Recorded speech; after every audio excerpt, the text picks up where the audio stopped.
திராவிட model ஆட்சியில் தமிழக முதல்வர் மு.க.ஸ்டாலின் அவர்கள் மக்களின் தேவையறிந்து திட்டங்களை நிறைவேற்றி வருகிறார்.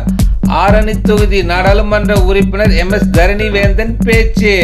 திருவண்ணாமலை மாவட்டம் போலூர் வட்டம் கேளூர் தனியார் திருமண மண்டபத்தில் போலூர் மத்திய ஒன்றியம் களம்பூர் பேரூர் திமுக செயல்வீரர்கள் ஆலோசனை கூட்டம் போலூர் தொகுதி பொறுப்பாளர் டாக்டர் ஏ.வே. கம்பன் தலைமையில் நடைபெற்றது. மாவட்ட அவைத்தலைவர் ராஜசேகர், தலைமை செயற்குழு உறுப்பினர் ராஜ்குமார், மாவட்ட இளைஞரணி அமைப்பாளர் நரேஷ்குமார் ஆகியோர் முன்னிலை வகித்தனர். ஒன்றிய செயலாளர் சுப்பிரமணியன் அனைவரையும் வரவேற்றார். சிறப்பு அழைப்பாளராக கலந்து கொண்ட ஆரணி தொகுதி நாடாளுமன்ற உறுப்பினரும் திருவண்ணாமலை வடக்கு மாவட்ட செயலாளர் எம்.எஸ். தரணிவேந்தன் சிறப்புரையாற்றினார். இதில் அவர் பேசியது, திராவிட மாடல் ஆட்சியில் தமிழக முதல்வர் மு.க.ஸ்டாலின் அவர்கள் மக்களின் தேவையறிந்து திட்டங்களை நிறைவேற்றி வருகிறார். இதனால் தான் தமிழகத்தில் நாடாளுமன்ற தேர்தலில் 40 தொகுதியும் வென்றோம் என்று பேசினார்.